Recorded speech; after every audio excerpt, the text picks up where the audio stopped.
I'm Leah Lane, an award-winning travel writer and author of Places I Remember, Tales, Truths, Delights from 100 Countries. On this podcast, we share conversations with travelers about fascinating destinations and memorable experiences around the world. Have you ever traveled on a ski trip as an avid skier, a beginner, or just someone who enjoys mountain views and partying? Our guest on this episode is Harvey Bierman, Chief Digital Officer for Christie Sports. Harvey is one of the few people who can claim to have won a high school and collegiate ski racing championship in the same state. We'll be talking about skiing in general and then discuss some of our favorite ski areas worldwide and in the States. Welcome, Harvey, to Places I Remember. Thank you. So you started off skiing in New Jersey. In fact, during high school, I hear you took the chairlift at Hidden Valley home each day since the school bus dropped you off in the parking lot there. I did. Yeah. I literally took the chairlift home when it was open from How did you take it lot. home? How did you take it home? It just went walked. to your home? Oh, okay. I literally walked to the chairlift from the parking lot in my Capezios. Wow. And took the chairlift to the top, and my home was right at the top of the chairlift. Oh, it was destined to be a ski person. I can see that. So what has made skiing special for you? There's probably three things about skiing that I love so much. One is that it's an individual expression sport. Everyone has their own style or their own enjoyment that they get out of skiing. It might be the après part. It might be being outside. It might be being with friends or family. For me, it's the apex of the turn. Just the geometric, biometric, physics part of it is so rewarding when it's done well. And, there's a saying, you've never skied the perfect turn. As much as you might have thought the last turn you skied was the best turn you ever skied, there's something about it you can improve. And that construct of constant improvement is something that probably mirrors my life. How interesting. Is that especially so in powder snow, or does it matter if you're on icy terrain, or is it always a feeling? It's probably a concept that ski racers have more than others, but it doesn't really matter. I'm sure, people that jump off cliffs feel that there's something about their time in the air that wasn't accurate or right. Guys in the park or gals in the park probably have the same point of view. Clearly, powder skiing, I just got back from a trip to Steamboat this last weekend and had a foot of fresh snow. And, every run, there was one or two turns I wish I could have skied better. So I think it transcends all skiing styles and skiing personalities. Interesting. How about some quick tips on learning to ski for beginners? Yeah, be ready. I guess don't have high expectations. Don't go beyond your ability when you start. Get a lesson, get the right gear, set yourself up for success, and enjoy the progress, right? Recognize that day one is going to be pretty horrible and you might not feel great. Get back out there for day two because it will be better. And I guarantee you on that third day, even better. Absolutely. I mean, I like going on a mountain where I feel comfortable, where I can handle it. And then I can go up to the next one satisfied, but I'm not rushing to black diamonds. I was in the bunnies area a long time, but that was so satisfying. And when I was beginning and learning it, I would sing a song to myself. It would happen to be Long and Winding Road by the Beatles. And it was very pleasant. It got me in the zone and I forgot all the little things, you worry about, and you just sort of feel it a little bit, even as a beginner. So I really enjoyed that part, feeling I was getting better because I stayed at it. Yeah, I was joking just this weekend when I was skiing. Usually there's songs in my head when I sing if I don't have music going. I actually was humming Christmas carols for some stupid reason. Ooh, that's appropriate. I've heard to focus on your outside ski. Is that true? I don't think anything's quite so simple about skiing. But yes, as a general rule, it is the outside ski that creates the turn. It's a little more nuanced and not quite as technical, maybe as that sounds. But the downhill or outside ski is the one, in fact, that helps you change direction. I was talking with my sons when we first went skiing, and it happened to be in Jersey, in New Vernon Valley. Yeah. We lived in the New York area, and they gave us a quick lesson. It was too quick because we thought you just go straight down the hill. So all of us just went off the lift straight down the hill.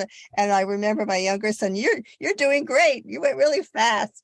And we didn't know what we were doing. We thought hitting someone was the way to stop. But I've learned since that it's the pleasure of turning, as you say. And it's a good thing I learned it. Tell us about backcountry skiing. There's a lot of flavors of backcountry skiing, but generally it's human-powered uphill and human-powered downhill. Sometimes it happens outside of a resort, just on that, we call it the side country. So you take the chairlift up and maybe you head out a gate and explore on outside of the perimeter of the resort. Sometimes you drive or walk or hike to some mountain in the middle of nowhere, or maybe somewhere close. Just power yourself up the hill via your skis or your snowboard, and then enjoy the ride down on your own. Yeah, this is not for beginners. Am I correct? It's not for beginners. It's not for the ill-equipped. And then it's also not for the uninformed. Depending on where you live, depending on the terrain, it can be very dangerous. Avalanches can happen naturally on any slope that is over a certain degree. And knowledge of the snow, knowledge of the conditions, knowledge of the terrain, knowledge of just the natural paths of snow is really critical. And unfortunately, here in Colorado, in Utah, and many of the mountain states of the West, there's deaths every single year related to avalanches by the most informed and the most skilled backcountry skiers. So it's not something to take lightly. It's also very interesting. It's a little bit of European culture coming back into the U.S. The Europeans have been very much into backcountry skiing. What are they called? Off-piste. Off-piste, yeah. AT. AT, okay. I mean, there's no patrol there usually, so you're really on your own. The trails aren't groomed, and it's for people who are risk takers, but also know what they're doing and are informed, as you said. Yeah, with one exception, there it is. You're on your own with the elements, and you don't realize how much ski areas do to control, maintain, and provide a safe experience. There's actually a ski area here in Colorado called Bluebird Backcountry, which formed about 3 or 4 years ago, who's brought controlled terrain to the backcountry. So it's basically a backcountry ski area, but it's patrolled, it's avalanche mitigated, and it's intended to bring people into the backcountry in a controlled, safer environment. Interesting. Well, you mentioned snowboarding just now. It's become very popular in recent years. What's the biggest difference from skiing? The differences are many, besides obviously the equipment and standing sideways versus facing downhill. It's a different sense of movement. Because of that, it is much more of a skateboard or a snowboard movement, whereas skiing is much more of a skating movement, and it might be very nuanced. There's something different about having your feet planted sideways versus independently moving, vertically. Well, you have to keep your knees bent correctly the whole time. Yeah, I mean, obviously you want to bend your knees in all of those winter sports because, the terrain is always moving. But the way in which the device moves across the snow, snowboarding is very much a surfing feeling. Skiing can have that surfy feel, but because you're facing downhill and going directly down the fall line versus across it, as you're often doing in snowboarding, it's a very different feeling. It also has, the two have very different learning curves. I like to say that skiing is generally easier to be intermediate than it is snowboarding. And I mean that both like physically and just emotionally on your body. Falling on a snowboard those first couple times is very hard. There's basically a fulcrum movement, call it a scorpion, lots of different funny terms to basically describe what it feels like when somebody grabs your feet and you're still moving, right? That's why you see young guys doing it a lot. Yeah.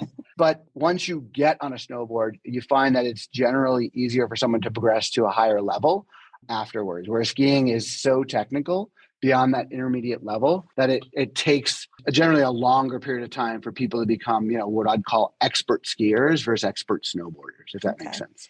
There are other trends in mountain sports, such as snowcat skiing and heli-skiing. Can you tell us a little bit about those two? Sure. Everyone's always looking for the next adventure, and, backcountry is one way to get outside of the controlled environments or the groomed trails, but that's human powered. So you're only basically able to go where your legs can take you in daylight. With a snowcat or with a helicopter, obviously you can get much farther and do a lot more in a shorter period of time. What is a snowcat, by the way? Explain that. It's basically two snowmobiles side by side with a cab in the middle. Think of it that way. Okay. So it's like a big truck that goes on snow. So yeah, it's really adventurous.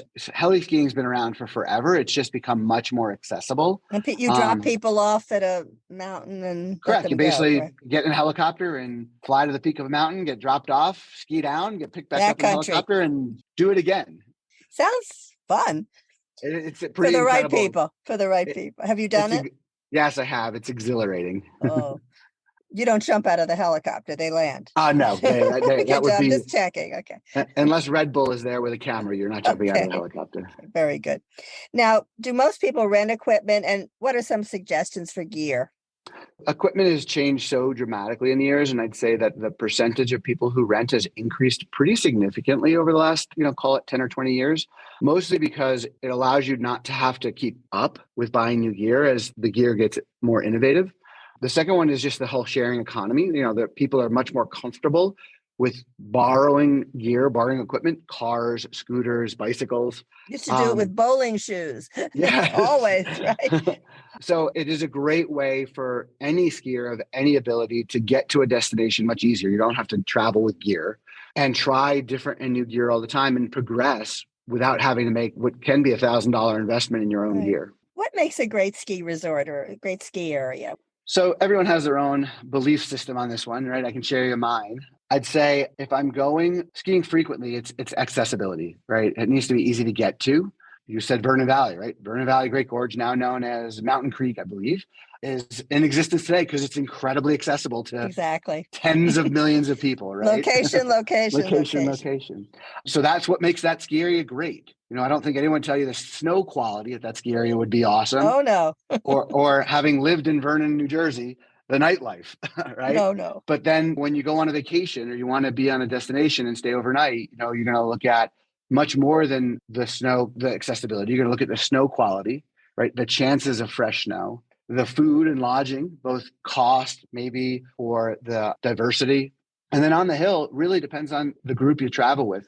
One of my favorite ski areas in the world is Vail. There's no place on earth like it, right? And it has a lot to do with, I ski with a lot of different people and a lot of different abilities. And it's a mountain that basically from any run, any skier of any ability can have an amazing rundown every single time. It's built that way. So diversity of terrain is another one. And then obviously lots of opportunities around accessibility too. There's amazing resort destinations in Idaho and Montana as well, but they get a little bit harder to get to than, some of the ski areas outside Salt Lake City, which are literally a half-hour drive from the airport. Right. Access to airports is always great when you travel. You don't think of it first, but it's very important when you want to get home. Après ski, you mentioned before. How would you define après ski? Again, I think it depends on who's on your left and who's on your right. As a father of two kids, oftentimes my après is how close is the hot tub? Is there delivery? And can I sleep quickly, right? In my younger years, I used to travel a ton to Vermont and Killington because I could be out till 12 or 1 in the morning, having a really great time with my friends and easy access back to where I needed to sleep for the night. So après means something different to lots of different people. There are really great towns that offer diversity of après, be it right after the hill with an acoustic singer in a bar to, as I said, slopeside hot tubs to maybe even a movie. Mm-hmm. I think people who don't ski, who accompany skiers, are more interested perhaps in that aspect of what to do when you're not skiing. So that's something to think about as well. Now, let's discuss a couple of your favorite international ski resorts and ski areas. What would you recommend? The two that come to the top of the list from the US, but because it's in North America, but I'll mention Whistler Blackcomb. It's a good segue, right? Whistler is ginormous. It's probably the best word to describe it. It has a tram that connects from one peak to the other. There's an option to take a glass bottom version of that tram. And if it doesn't scare the bejesus out of you, then good for you. But it is incredibly high, an incredibly large mountain, great diversity of nightlife and après, relatively easy access out of Vancouver. But what makes it great is it's basically 5,000 vertical feet of skiing. So there's almost always guaranteed good snow the higher you get up. And the diversity of the skiing, there's terrain for everyone, and then there's terrain for very few people. And there's not a lot of mountains in the world that have the type of extreme off-piste terrain that Whistler has. And it's the closest experience you can get to a very European-centric AT or off-piste experience in North America. The other thing Whistler has is accessible daily heli skiing, which is an incredible journey. My next favorite in Europe would be Verbier, also known as the Four Valles. And it's the quintessential European ski experience. It's really not a ski area in the way we think about it here in the US, where you pull up to a parking lot or to a lodge and there's a mountain in front of you with a bunch of lifts and you ski them. It's really basically interconnected communities of high alpine living. And those communities are literally connected by skiing. My personal ski experience there led me on a journey off piste that took me about 20 miles as the crow flies from one end of the valley to the other to have a bowl of soup at the end of the day. Wow. I ended up skiing down the side of a dam that was built during World War II. That's damn good. Yeah. And had to take a bus, 2 trams, 4 chairlifts, a surface lift, and a train to get back to where I started. It was an incredible experience. Amazing. Yeah. There are others like that. There's Courchevel. Yeah, Courchevel, Val d'Isère. Val d'Isère is probably the most famous, right? You've got the Matterhorn there in the background. And Zermatt is the city near there. So yeah. You're wonderful. You're talking about villages and towns. That's a great one. To do things. Vermont, Geneva. I mean, it's all around.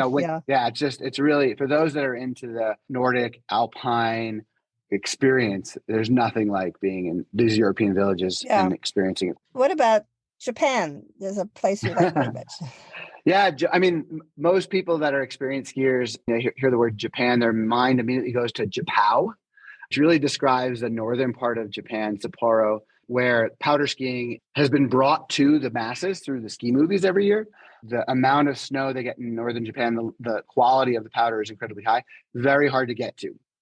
My skiing experience is a little more pedestrian. I was on a business trip in Tokyo for over a weekend, and my team that I was working with at the time took me on a bullet train out to a ski area that's just an hour outside of Tokyo. It's called Naiba. And it literally, as you mentioned, it's the Vernon Valley of Tokyo. It's just an hour from the city. Tons of people get out there every weekend to ski, experience the Nordic lifestyle. They get a tremendous amount of snow, but their elevation is incredibly low. So the quality of that snow can be very questionable. And probably the most interesting thing about that area and just the culture of skiing, how different it is the trails are literally lined with ropes, and no one would dare enter the back country or side country, Oh, that's despite how good the snow might be. very So it just tells cultural. you very Yeah. cultural, and it does it. It shows you how cultural skiing is and how it gets adapted and evolved, from region to region.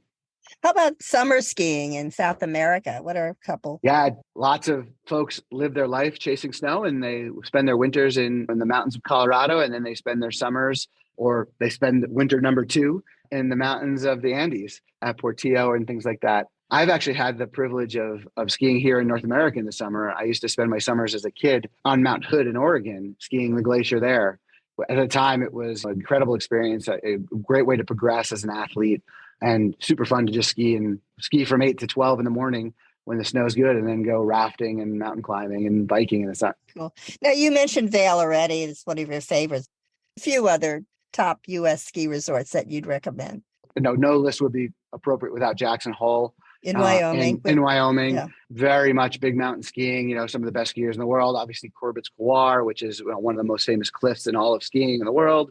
Very fun to just watch people peer over the edge, or peer over the edge yourself if you're not going to take the adventure. Snowbird in Utah, and super easy to get to from the airport. Incredible skiing, incredible snow, interconnected with another ski area called Alta. I've gotten older. I've gotten a little bit more family-oriented? Family-oriented, maybe just pampered. And for me, no list is complete without Deer Valley. Only for skiers, still not open to snowboarders. And the Icon Pass has made it a little more accessible, but an incredible experience to ski groomers, to eat incredible food, to have amazing views, being in a great little city. I'm a big fan of Deer Valley, I will admit. Yeah, I've been there. Yeah, it's great. Where else? Colorado local, can't not mention Arapahoe Basin. Keep it real. That's called A-Bay, right? Locals call A-Basin, right? Lots of the beach, lots of different ways. In fact, my dog is actually named after one of the most famous chairlifts here in Colorado, called the Pally Lift. Great skiing early and late. They'll open in October. They'll ski through May, sometimes into June. I actually skied on my son's birthday, which is June 20th once here in Colorado, which was incredible. Call it the white ribbon of death early on in the season, but there's nothing like getting out on skis after a hot summer. And you can always count on team at A-Basin to get that resort open and ready to rock early. Now, you haven't mentioned any Eastern skiing resorts. What's the difference? I know I grew up in the East. I lived in the East. What's the problem there mainly? I would say a problem. I mean, I've skied, I think I mentioned Killington earlier, incredible nightlife. I ski raced all throughout the Northeast as a kid. So I know the areas very, very well. I taught my kids to ski in New Hampshire at Gunstock, which is a great family mountain in New Hampshire. Well, my favorite ski area in the East is probably Sunday River. In Maine. Mostly because it's the best simulation of a Western experience. Long, wide runs, good natural snow at times, very well spread out, lots of different peaks. Went through tremendous investments in the 80s and 90s to expand. A little bit of a pain to get to. A couple others that I'll throw out there that you kind of can't get away from would be Jay Peak, in northern Vermont. Been through some interesting financial times if you follow along, but now kind of outside of those, they get the most snow of all the resorts. They have, a tram, which is really super cool. Again, hard to get to, so not that busy, but really great snow. And you mentioned it, I can't not say it. Vernon Valley Great Gorge / we're giving them a lot of attention. It's hard. I'm a Jersey guy, so I spent more time on that mountain as a kid. I know. So beginners, for a lot of people, we started. It's the gateway, right? Yeah, the gateway place. Well, the name of the podcast is Places I Remember. So, Harvey, please give us a personal memory of a special skiing experience. For me, I alluded to it earlier. So a couple of years ago, I had the privilege of being in Whistler Blackcomb with a group. And one day they surprised us with a trip in the heli. So we took about an hour van ride to find the helicopter. So it was staged very far from the mountain. It had not snowed in Whistler in about 3 weeks, but it had been unusually cold. So when we got in the heli, we went up, and the guide decided to go to a location that was another 40-minute flight from where we found the helicopter, because they hadn't been there in years. They had done so much powder skiing recently that they needed to go a little further out to find untracked snow. And they were hopeful that because it had been so cold for so long, that the snow would be good.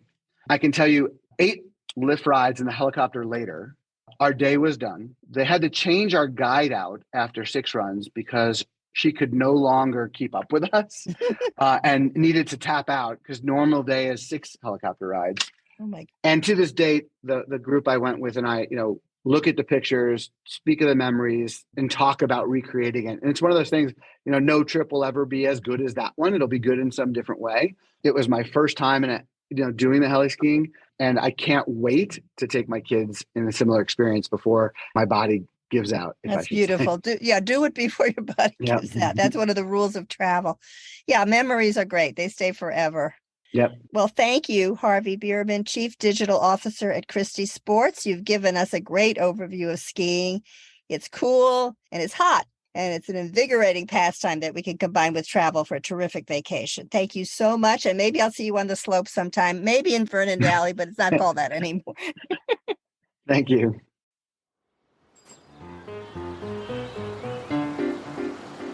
Thanks for listening to our award-winning podcast. We've recorded over 100 episodes of Places I Remember, so follow us on any podcast app.